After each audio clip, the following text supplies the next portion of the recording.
In the name of the Father, the Son, and the Holy Spirit. Amen. Good and gracious God, we give you thanks and praise for the gift of this day and the many ways in which you desire to be present to us.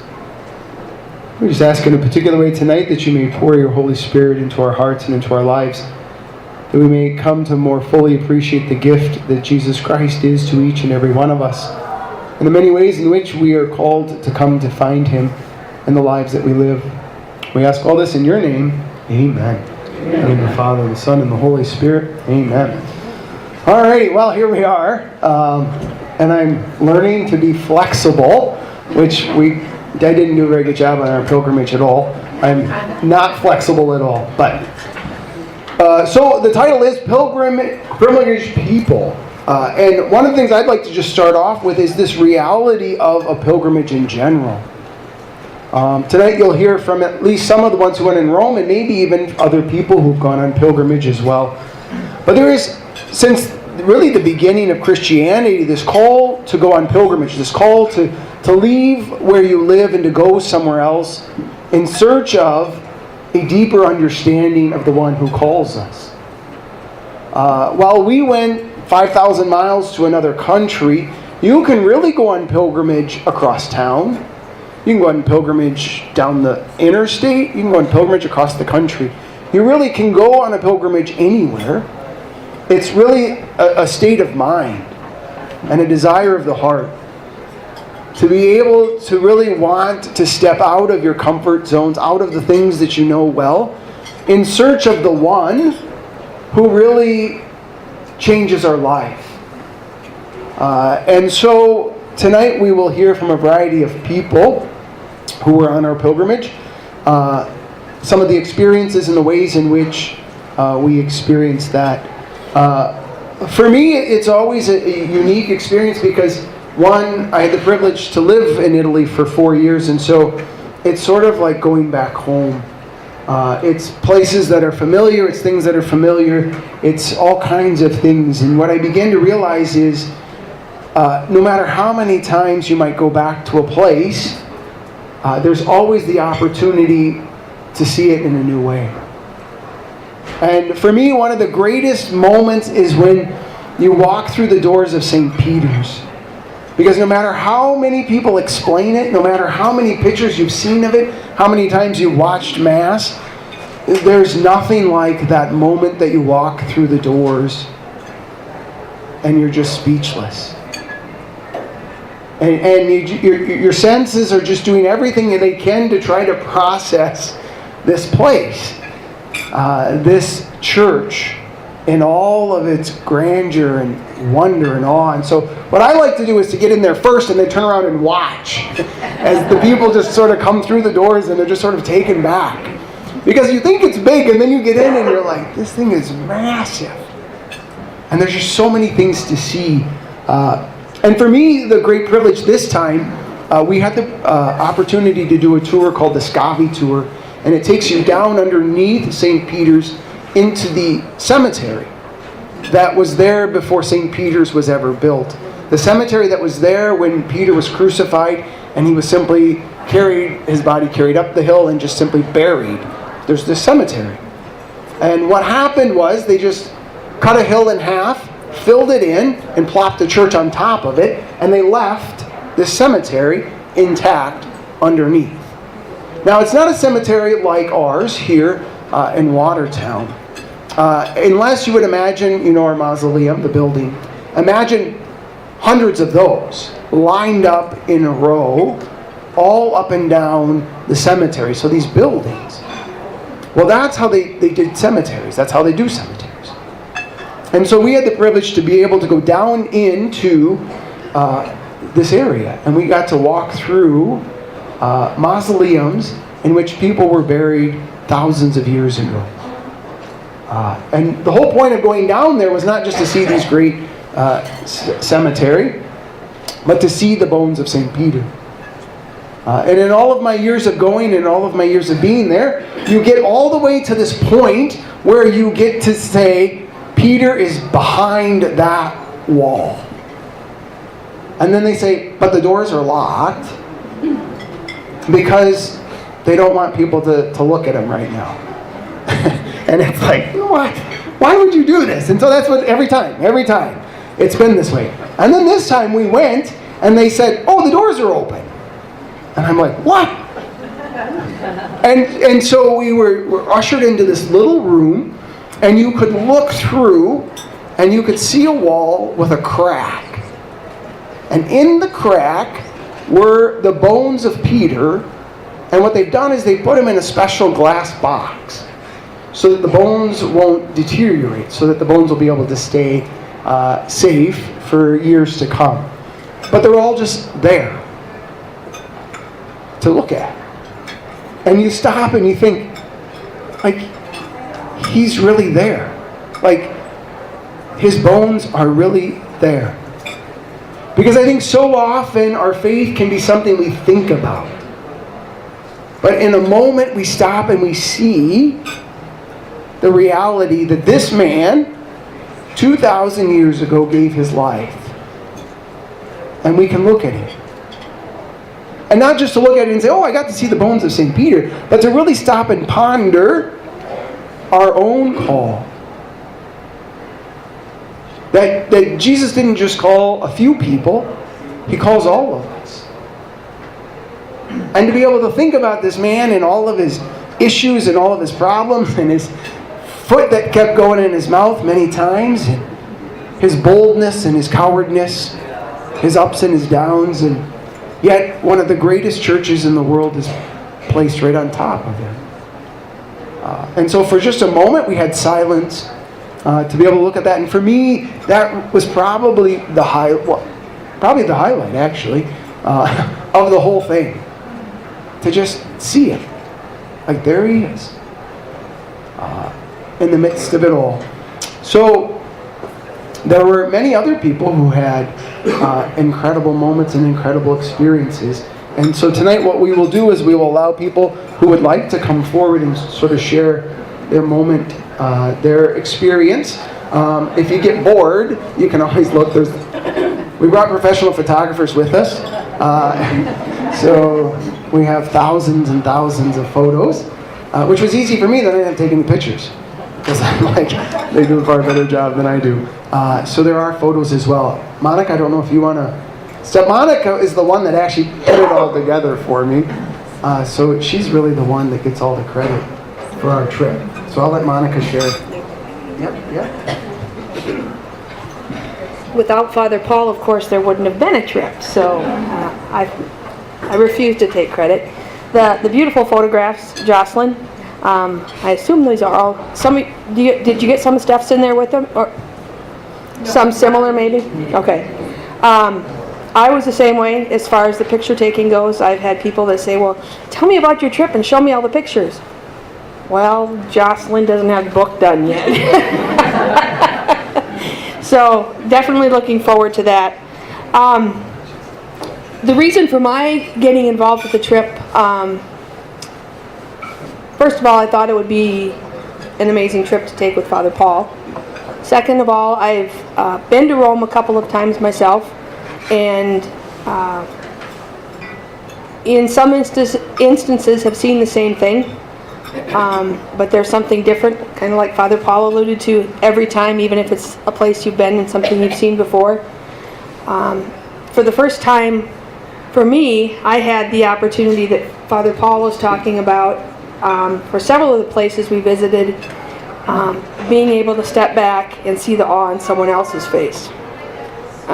Leading up to the trip, it was, people have said, well, you've been there. What's your experience? What can you tell me about Rome?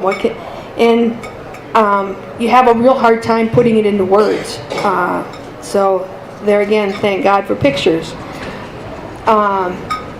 My highlight of the trip was returning to Assisi, which I tried to explain to people what it was like getting away from the hustle and bustle of Rome and out into the picturesque countryside.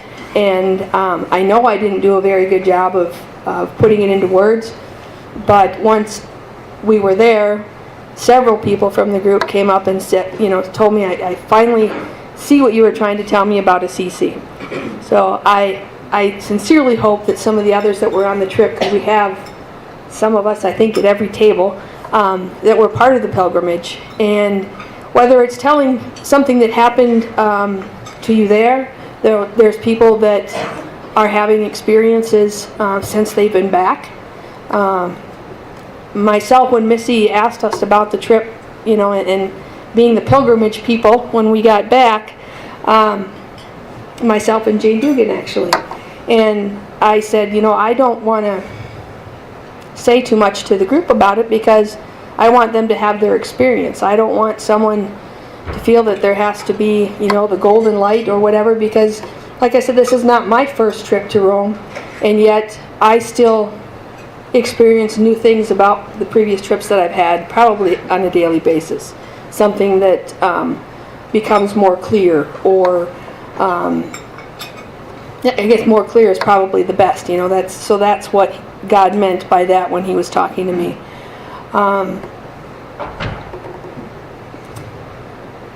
There were some individuals that had some very profound experiences. We will hear from at least one of them this evening. And I would encourage, we have some other people that have been there. Also, there were trips there was a pilgrimage that some went to the Holy Land. There's several people that have been there. Father Mike also took some people. So if I could get at least a little show of hands of someone who's willing to come and talk besides myself, it would be a much more interesting evening, I can tell you that right now. And the whole pilgrimage experience in putting the process together, and I think that if you talk to those who have been on a pilgrimage, whether it's our pilgrimage or to some other place or some other event, I would encourage people to pray about doing the pilgrimage experience. A common thing that I heard in the process of trying to recruit people to go and enlarge our group was the cost involved in that kind of thing, and I'm not belittling that. I understand it. But I think that anyone that you talk to who made the trip and has had the experience will tell you that it's not about what it costs, but what you're able to take away. Whether it's the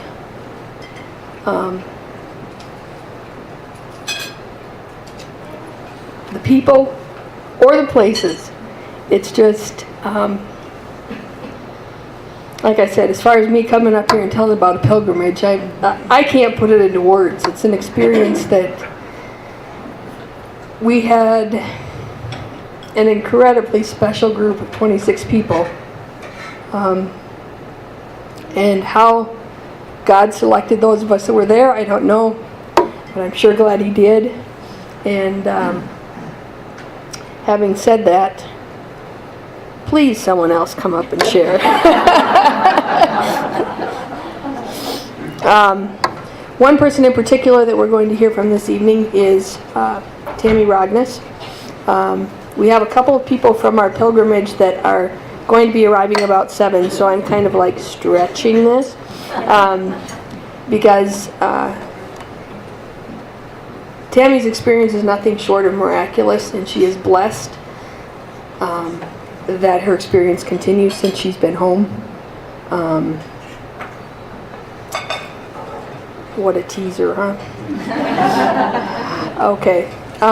So I'm going to call up some of the people that have been on the trip and have you come up and share a little bit about what you experienced. We'll call a couple of people up together, like the Van Lackens and the Dugans, and anybody else from our little group that wants to join them. You guys are on deck first. That means you, yeah. Okay. I'm going to be the first one. This experience was absolutely fantastic. It really was. You gotta keep it really close to your mouth. Obviously. Really? You gotta like. Is this better? Even better. Yeah. Okay, all right. I've been wanting to go on a pilgrimage for a long time, and especially when I found out that Father Paul was setting this up, and Monica and my friend Rhonda were good friends all growing up through grade school and into high school and now. And Steph, I know Rhonda roomed with Steph. When people ask me, what was the best thing about the pilgrimage? And I honestly have to say it was the people. That's the first thing that came to mind. I mean, as Monica alluded to, the 26 people that we had were amazing. They were kind, they were inspirational, and they were fun. We had such a really good time. The other thing, St. Peter's Basilica was absolutely amazing. I mean, you just kind of felt inspired there. And I loved Assisi. They had a lot of really steep hills that we went up and down, and it was great. But also Monte Cassino for me was personal, because my dad was one of the American soldiers that crawled up on his belly to try to take the casino because the Germans were in there, and they wouldn't bomb it because they had a thing about not bombing churches. However, interestingly enough, our guide, she was from Austria, right? So I'm sure she probably had the German and the Austria history books. What she said is that the Americans bombed the casino because they thought there were Germans in there, and there really weren't, but actually there were, because my dad was crawling up. He was there at the time I was born. The other thing, and on a personal note, because I'm not real active, but we did the steps. Deb Vetter, bless her little heart, I tell you, we went 551 steps all the way up to the top and back down. I remember Deb and I were about a fourth of the way up, and we looked at each other and we said, we're nuts. We're literally nuts. We're not going to make it through this. And I asked Deb, because she had back surgery, I said, did your doctor okay you for this? Oh, he said, she said, he cleared me. And I said, for this? And she said, well, I don't know about that. So, anyway, but Jim Dugan, was it you? Where's Jim? Jim's the one that got us lost along with my daughter, but it was a good experience. Told you I wasn't going to do this, but anyway, Rhonda Van Laken is a party waiting to happen. Where she got us to a restaurant above a garage, and the restaurant on the sign said it was on the 5th floor. We got into every elevator in the building, and we went to the 4th floor. So somehow it was a lot of fun. The experiences were absolutely. It's really difficult to put in words what it was all about. Father Paul mentioned when we walked into St. Peter's to be awestruck by the size and the beauty, and the thing that just hit me, I turned inside to the right, is the Pieta and Christ laying in Mary's arms. That just took my breath away. I've seen photos of it, pictures, all kinds of things, but to see it was, it kind of takes your breath away. It was amazing. The people that we were with were fantastic. Rosemary, Rosemary's got a lot of things to talk about. But anyway, we had a lot of fun. There was so little that I knew about this stuff. I didn't realize that Christ never set foot in Rome. It's a 24-day walk. I think we Googled that. From Rome to Tel Aviv. But at the time, and Father Paul explained this to me because I didn't know that, at the time of Christ, 32 AD, Rome was the absolute center of the universe. So nothing happened in that world without it going through Rome. So they just brought stuff over there, and Peter and Paul spent the majority of their time in Rome. But I thought Christ was in Rome. I didn't know. I'm a typical Catholic. I never read any of that stuff. But anyway, it was spectacular. And again, the people that were with the commitment to saving and the artwork and is unbelievable. And we had a spectacular guide who would explain the artwork as to what this was and where it tied in biblically, and it was pretty awesome. It really was. Would I do it again? I don't know. I would spend more time, and Assisi was spectacular. We ran into one quick thing. We ran into this girl who was she a novitiate or just became? She had 1 year left. 1 year left. Okay. She was from Kansas. And she came running over to us. She said, I heard there's a bunch of people that speak English around here. And this woman had a smile. You could see it. She's connected. It was something totally different. And I spent time there. I shook her hand. I gave her a big hug. And, she's committed her life to a very conservative order of sorts.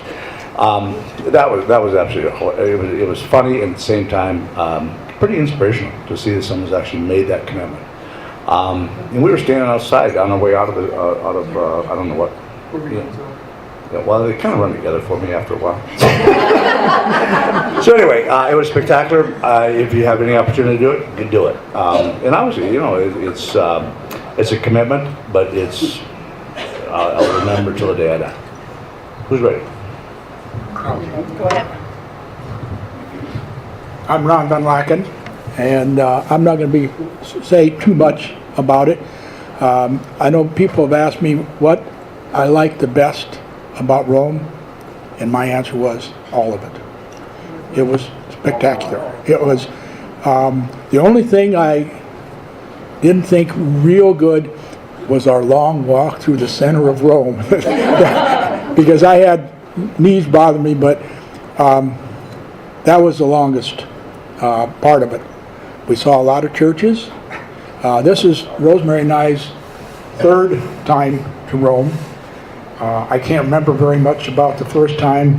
It was 45 years ago, and we spent 4 or 5 days there. And then back in 2000, what was it? 10, I have a cousin who teaches. I taught an overseas teaching program, and she teaches an overseas teaching program in Aviano, Italy. So we went, my sister and her husband and Rosemary and I went, and we spent 17 days in the northern part of Rome, or northern part of Italy. So this was kind of a special time for us, especially when our daughter was able to meet us and was able to come with us. She was with us the first time we was there too. The other thing is, I know, I shared it with Rosemary that Casinio was a personal thing for her, and I enjoyed it immensely, but I enjoyed the whole thing. The only thing that was bad about it, 9.5, 10 hours one way, so from Chicago to Rome. That got to be because I can't sleep in an airplane. So, but all in all, if anybody's interested, I'd recommend it going. It was a fabulous experience, and it's a lifetime experience in the things that we saw. Thank you. Okay.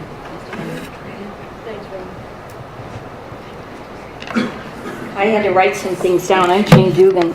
Because there was so much, I pulled out the itinerary this afternoon. I was like, okay, just hit a few of the high points. And some of them is not so much the things that we saw, but the experiences that we had. And I want to thank Jim for taking us. It was such a gift to share that together, have that faith journey together, and Father Paul for heading it up, and Monica putting everything together. It was an amazing tour group that we were with, this Peter's Way. I mean, we packed a lot in, but you're going to go that far, you're going to spend that money. I was so happy to see as much as we did. It was an amazing tour group. Our guide, Elizabeth, was unbelievable. A woman of faith. She was Catholic, so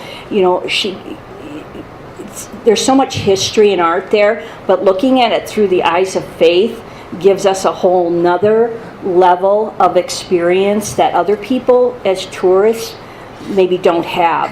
And she could give so many explanations that were of things that we were seeing that were tied to our faith. And I just loved that. I mean, I just had some one-on-one conversations with her. She has had some mystical experiences herself. Just an amazing person. The pilgrims, the people that went on the trip, you guys are amazing. It's like everybody's been saying.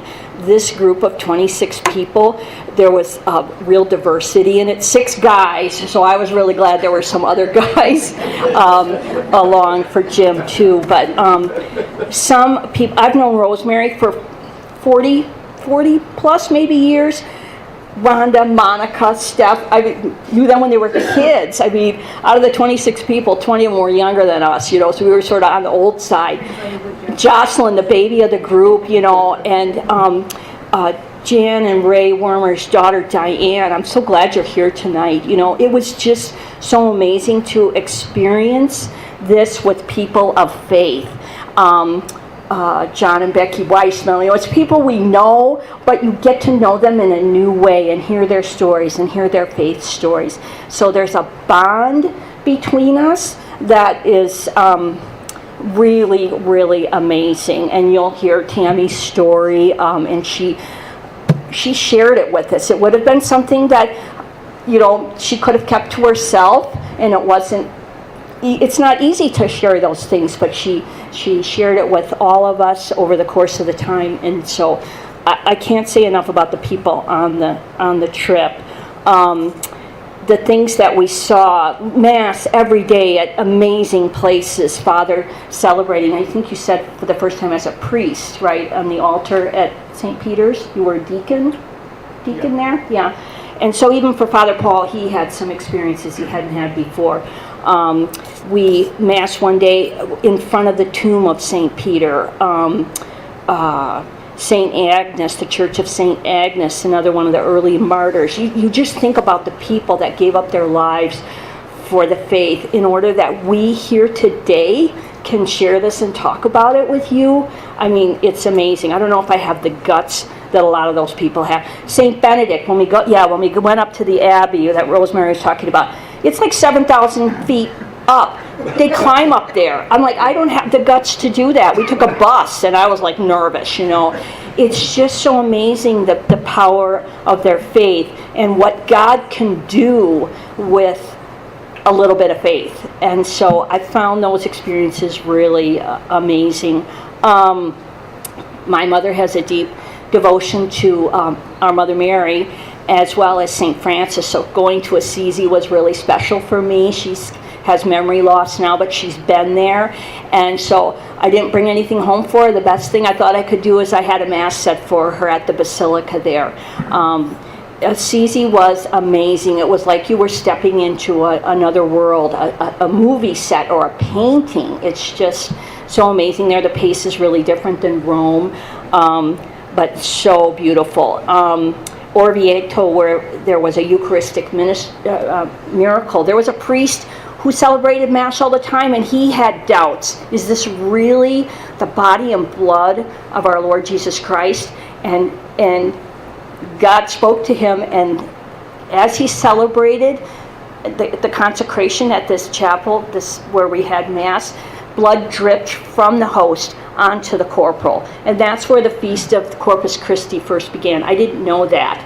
And so even priests have doubt. I mean, sometimes we're sitting there at church thinking, too, you know, it happens, but seeing these things, I don't need all these relics and things for my faith. I don't need that, but wow, they're powerful. When you have a faith, they're really powerful things to experience. Like Jim said, the history and the sacred art. I gotta say, I used to think, ooh, it's not a good look, all that gold and all that stuff over there. I'm like, we could feed a lot of people, you know. Sometimes get a little uneasy with that. But our guide really helped me understand that, you know, and Father Paul too, that Christians saved all this beautiful art and buildings. There are other religions that just destroy it. And Christians saved these things. And like Elizabeth, our guide, said, we forget people couldn't read. And so if it wasn't for these beautiful paintings that told the story of Christ's life or the other martyrs, you know, so we're grateful that they saved. I started to see that a little bit differently. So that was helpful for me. We got to see relics that include wood from the manger, Jesus' manger. You know, Constantine's mother brought things back from the Holy Land. Pieces of the cross, soil from Calvary. You know, it's kind of amazing the things that people went through to keep the faith alive over the centuries. I think one of the biggest things, and this will be the last takeaway for me, was I felt a lot of hope going to Rome. I gotta say, when I you know, when we're going and all this stuff that's going on in the church today that's so unsettling, I was like, what's it going to feel like to go over there? I felt a lot of hope, and it really hit me because the first day we hit the ground running. Father Paul took us over to the seminary, and we met with 2 of the young guys from our diocese there. And we were up on this beautiful rooftop looking over the city of Rome. And on one side you see St. Peter's Basilica that's still there all this time as part of our past, but our present as well and our future. Down below on a soccer field, we're watching all these young men, seminarians, running around, just typical college kids.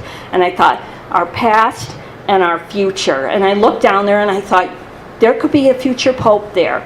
And young people who are willing to give their lives to the church, like this nun that Jim was talking about. It was really inspiring because, you know, I worry, young people, are they going to exit? I'm out. I don't like all this that's going on. And then I see these young people over there. I felt a lot of hope going to Rome, and I felt good about that because I was feeling a little uneasy with all that's going on. And of course, we didn't even talk about, we got to see the Pope twice when we were over there. And I'm always like, you know, he's the Pope. He's not God. He's the Pope. Keep your expectations low, you know. But I got to say, when he stepped out, and we're right there. We were this close to him. But even on Sunday when he stepped out for the blessing, he stepped into that window, you do sort of takes your breath away. And I think of the weight of the world that he carries on his shoulders, and pray for him every day because it can't be easy to be called to such a position and to carry all that. So, yeah, amazing trip. I brought some cards back that I had bought over there and had them blessed during the audience. Now the audience is like 200,000 people, but you know, we all had our things there and blessed. So I'll pass these around if you want to take one. I love the picture. I didn't know the Pope had a devotion to Our Lady of Untie of Knots, and I love the story behind that Mary can. We get ourselves tied up in knots, and she can help us with this, and he has a devotion to her. So if you want to take one of these and pass them around, they've been blessed, whatever that means, but okay, thanks. Thanks, James. I told you I There you go. A few other people, wise mantles. Nothing like calling you out, huh?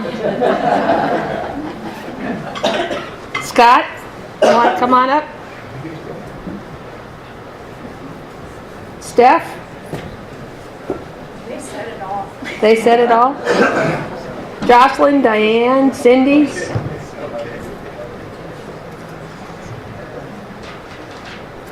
You got to keep putting one foot in front of the other. I'll go first, because I'll make it quick, because I know you have a lot to talk about. Okay, after James, I was like, she said it all. I'm very blessed to go with the 25 people that I went with. I was actually thinking about going with my cousin a while back, and I called her one day and I said, we need to decide, are we going to go or not? And she says, well, I talked to Father Paul last night and he's going to go in 2018. And I said, well, that's a no-brainer. We'll go with Father Paul. So, but it was an amazing trip. You can't even put into words the beauty of all of the basilica, everything, the churches. And I guess when I seen the Pope, I was probably from you to me away, and my heart just dropped. It was very overwhelming. I got tears in my eyes, and I thought, am I really here? I mean, you said he's not God, but he felt like God to me. And it was just an amazing trip for me, and I would recommend it to anybody. And thank you, Monica and Father Paul, for doing an amazing job. And like they said, our tourist, she did an amazing job, and it was worth every dime. But I'm going to let somebody else talk. John.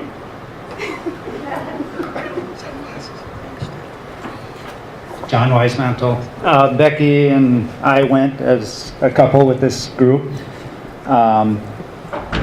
We left Watertown as 26 acquaintances. And 10 days later, those same 26 people came back to Watertown as friends. It was, I think Monica and Father summed it up. What a fabulous group. We were blessed. So blessed. We made 24 friends throughout this journey, and the sights were just priceless and precious. And I'm sure you all heard we're in the front row with the Pope. And like everybody said, the tour guide was top notch. And to give you an idea, well, we all know how good she was, but we all talk about us 26, how good a time we had. She's been doing it for 30 years, and she said in her 30 years, we were in her top 10. And that was about the 5th day. And by the last day, we're in the top 3. So we needed a couple more days. I don't have, well, maybe I do spiritual revelation, but we would do our meals on a daily basis, lunchtime. Restaurants usually had tables on the sidewalks as well as inside the buildings. And we were sitting at one of the restaurants, one of the Father Paul's favorites, not the winery.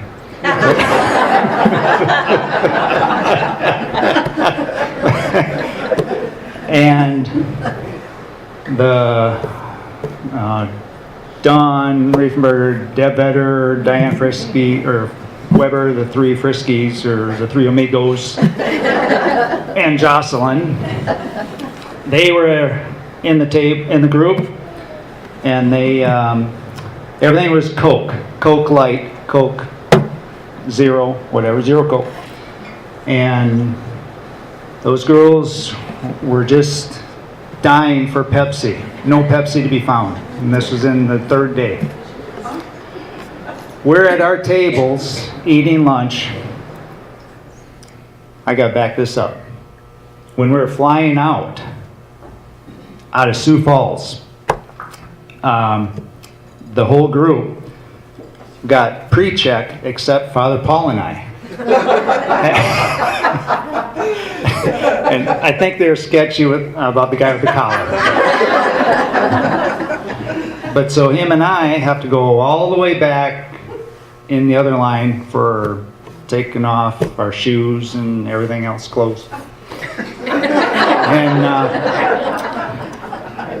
I throw everything in this bin. My sunglasses were the last thing to go in the bin. USD football team is traveling that day. They come behind us. They start throwing their stuff on the trays.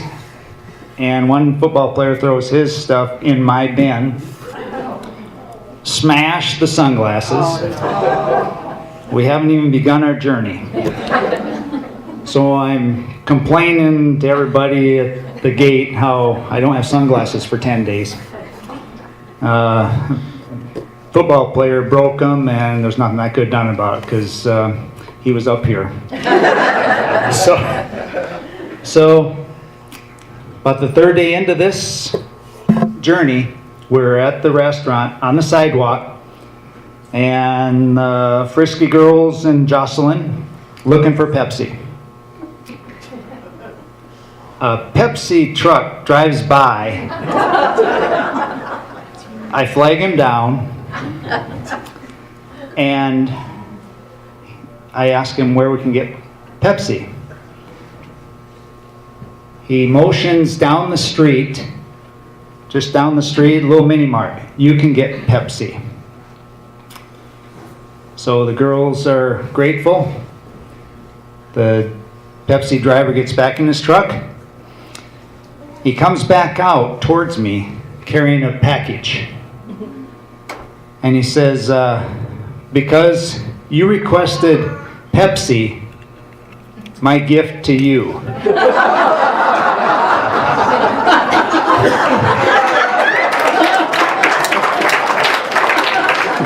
We were in Rome.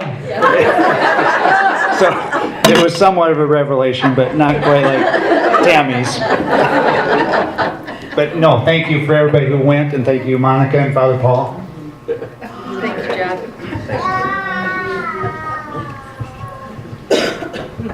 Hello, I'm Scott Bowles. My wife Laura can be here tonight. She's sick, so I got to kind of go back how this trip started. I was at I won't get into it, but I was at the sheriff's office. I left in 2016, and that's when my spiritual journey began. And I started going to a men's group, church all the time. And the Holy Spirit's been, God's been talking to me direct during Mass and stuff. Anyway, my wife and Father Paul knows this. She comes up to me and she goes, would you like to go to Rome? And I about fell over. I taught world history for years. I just love history. I love art. I've always wanted to go to Rome. And I'm thinking, okay, Lord, what do you got planned here? What are you thinking? So I said, yeah, I'd love to go. So she signed us up. And I came and I told Father Paul, guess what? The Spirit's working. I don't understand it, but we're going to Rome. And he said, all right. So I'm fired up. The Spirit's just, I'm on fire. So we get ready for the trip, and obviously my wife's worried about the kids and worried about this and worried about that, and I said everything's going to be just fine. We're going to have a good time. So we get on the plane, we get there, and after we were there, the next morning is when Tammy came down and talked to my wife and I. She approached them.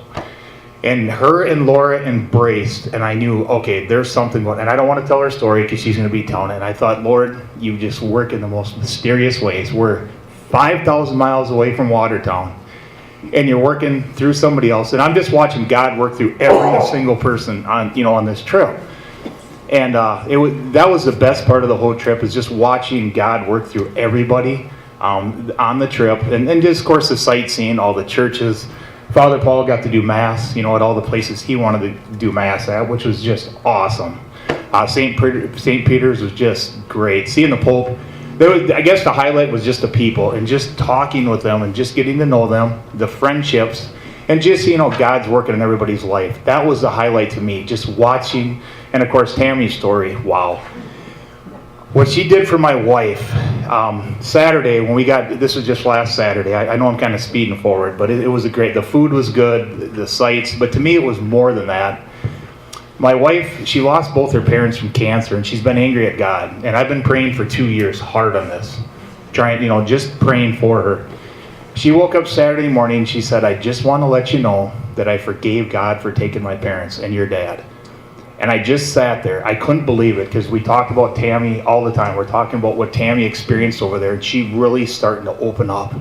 And I sat down and I prayed the rosary, and the tears just flowed of joy. I mean, I was bawling like a baby numerous times. Just watching her walk with Christ now has just been awesome. So that was the highlight to me.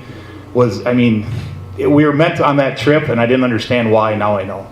So it's brought us closer together. It's bringing us closer, to Christ as a couple, not individually. Because she always gets kind of mad. She goes, you're up here spiritually and I'm down here. I said, no, that's just the way it works. We all take off at different times, I guess. So, but that was the highlight of my trip. So just the people, and then just what Tammy's going to share with you is just awesome. That just made my trip. So, but that's all I got.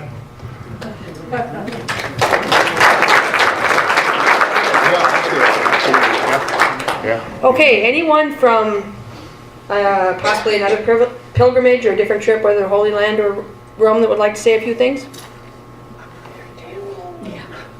Yes? Were you able to see a rose bush in Assisi? We were. Thornless roses. Did you bring some pictures back? Yes, I'm sure Jocelyn did.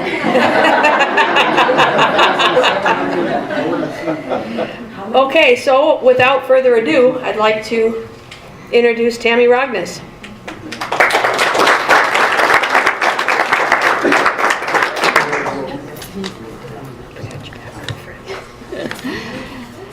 I'm not usually a speaker, so bear with me. I also had to write down my stuff. I'm Tammy Ragnes, and just to give you a little background before I go into my story. My husband passed away January 29th, 2016. And now I'll start with my story. On Thursday night, before we left for Rome, I'm talking to Dale and I say to him, I sure wish you could be with me on this trip. And he says to me, you know, I don't fly. My feet don't leave the ground, but I'll meet you in Rome. On Sunday, while we're waiting to attend the Latin Mass, they have this barricade and everybody stands behind this. Oh, sorry. Everybody stands behind this gate before they let it open and stuff, and I could feel Dale's presence. You know how you get warm and tingly and everything. He didn't say anything, but I could feel his presence there. And then we went on to our Mass. And then on Monday, we're in one of the churches, and there was a chapel on the side, and there was candles lit up. And I could feel Dale, he'd come up behind me, and he said, let's light a candle together.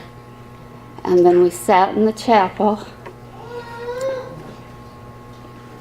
and said some prayers together.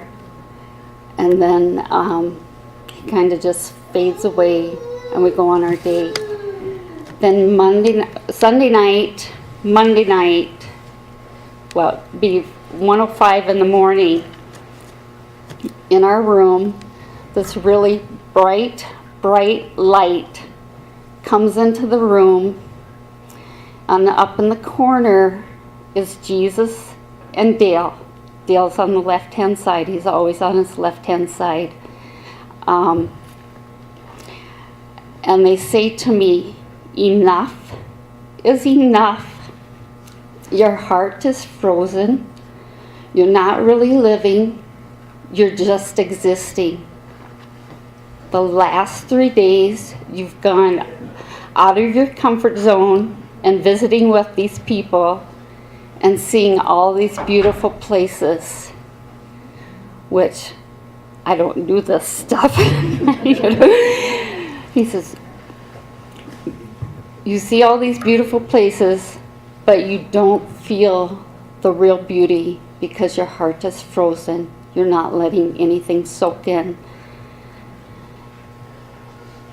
These 26 people have been handpicked to help you to start living and to help you heal. And at that time, then I asked about boys because I was concerned about my boys, that I thought, you know, if I don't feel anything, my heart's frozen, you know, they've got to, you know, be having issues. And I was told, this is not about your boys. This is about you starting to live and heal. So the next one, this went on from 1:05, and then they faded out of the room at 3:30 in the morning. So needless to say, I didn't sleep. And I hired a kite by the next morning. And if I remember right, Father says she's not even going to need a plane to fly home.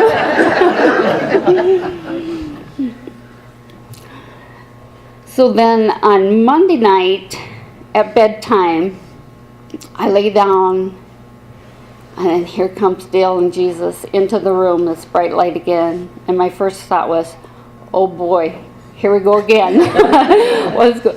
But they just said good night and then faded out. And then all night long, I could see all these churches, all this gold, all this blue stained glass windows, and then all these altars and stuff.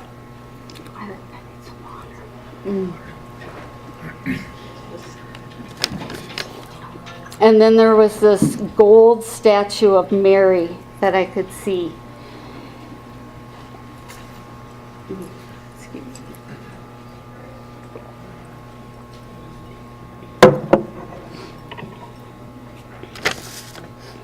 So all night long these visions kept just spinning and spinning. Well, the next day, during our daily mass and stuff, we're in this chapel, and Dale comes and sits beside me. I can hold his hand during mass and stuff, and I know I was just squeezing it as hard as I could, but I could sit there, hold his hand, and after mass, we continued to sit there, and we were talking and stuff, and I brought up to him again that I'm really worried about the boys, and he says, this is not about the boys, this is about you. And then after a bit, he tells me, he goes, you know, the guard's waiting for you to leave this this chapel area, which they were locking those chapel areas up.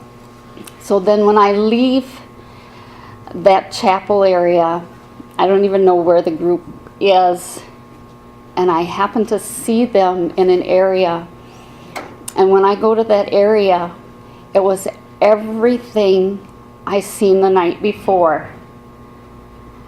And by this time, my legs are noodles, you know, and I'm shaking, my heart's racing, and I remember saying to Laura, oh my gosh, do you think you can have a heart attack when you have this much happiness and this much stuff going on?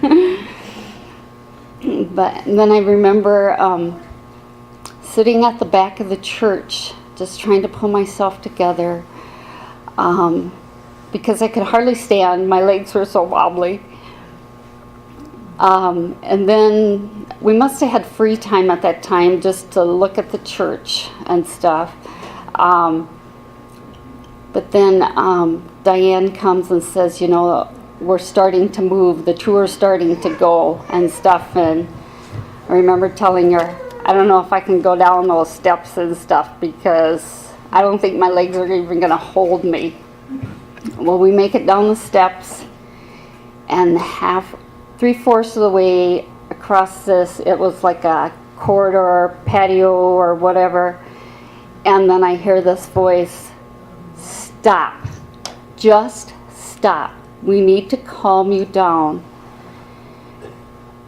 And so and it was Jesus talking to me. So then I look off into the sunlight, and you feel this warmth, but he's standing there and he puts his hands out and puts a calming over me.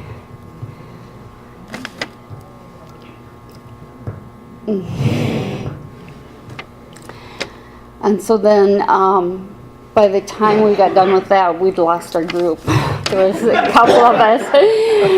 They'd gone through a couple doors and they had locked. But when our guide came looking for us. And then when we got into that area where they were, I had not seen this in my dreams at all. So I was able to continue pulling myself together. So needless to say, I didn't spend a whole lot of time listening to the guide or getting that information. It was like I was way boggled. You know?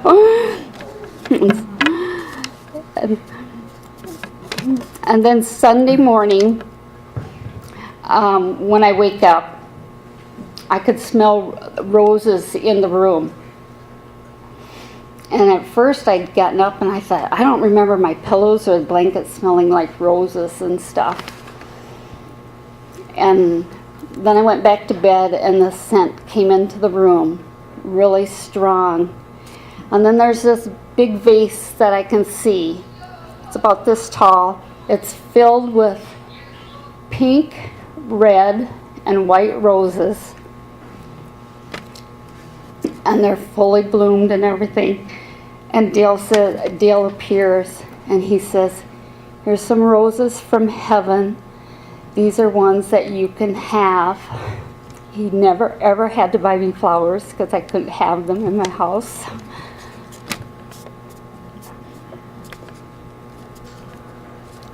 And then, this isn't part of the trip, but on Sunday night, and not many of you guys that were with me on the trip know about this, but Sunday night when we got home, Monday morning, 3 o'clock in the morning, it's always those 3 o'clock in the morning things. I have this vision. I can see where there's green grass and trees are out in front of me, and then all of a sudden the ground just opens up. And it's really dark. You can see little pinpricks of light in there and stuff, but you feel this really evil feeling and stuff. And then you see the horses and the chariots coming up this hill and stuff, and they're like, come, follow me. Come, we have lots to show you.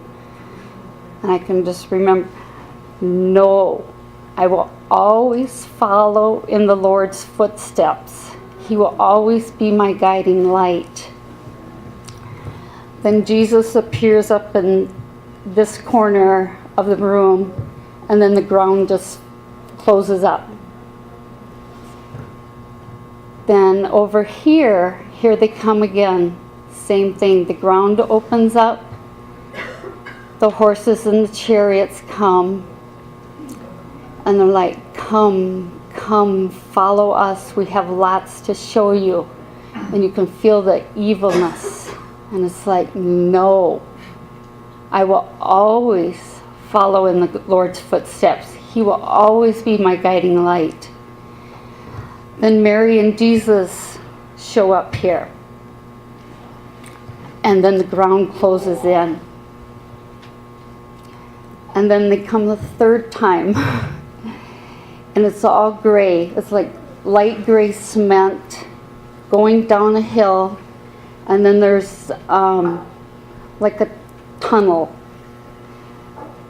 Just, there's no lights, but it's not dark.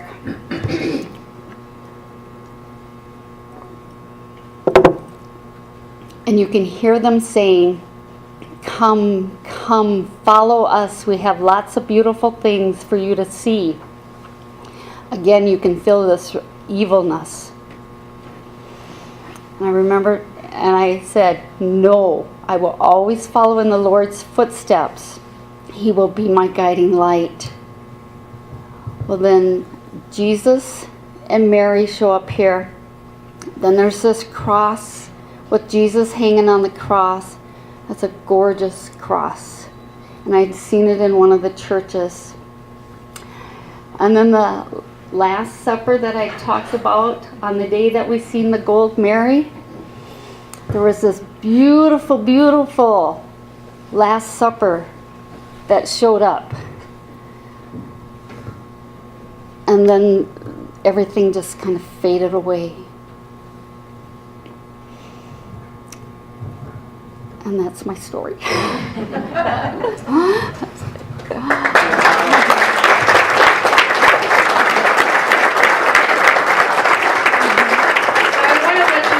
Tammy talks about stepping outside her comfort zone. I mean, yeah, her story's great. It's awesome. But I mean, it starts with her even coming on the trip. She didn't sign up with anyone that she knew in particular. She felt that she was being called to go on the trip. She had never been on an airplane before. And so her first trip is Sioux Falls to Chicago wasn't so bad, but she got to sit next to Father Paul from Chicago to Rome. So I think it's it's an encouragement for all of us to take a step back, take a deep breath, and listen to where and what we're being called to do. Not that Tammy could not have had the same experience here. I don't see how it could happen. But it is something that God, in each of our individual lives, in some way, He's calling each of us to step outside our comfort zone.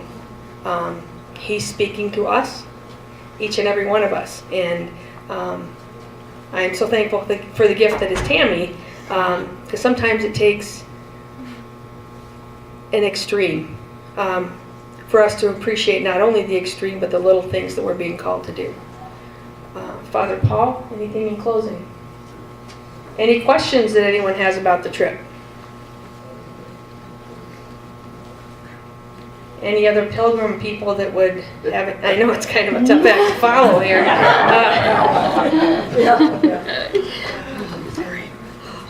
I would say thank you for coming and listening to what we have to say and sharing those beautiful pictures, and hope to see you again after the first of the year.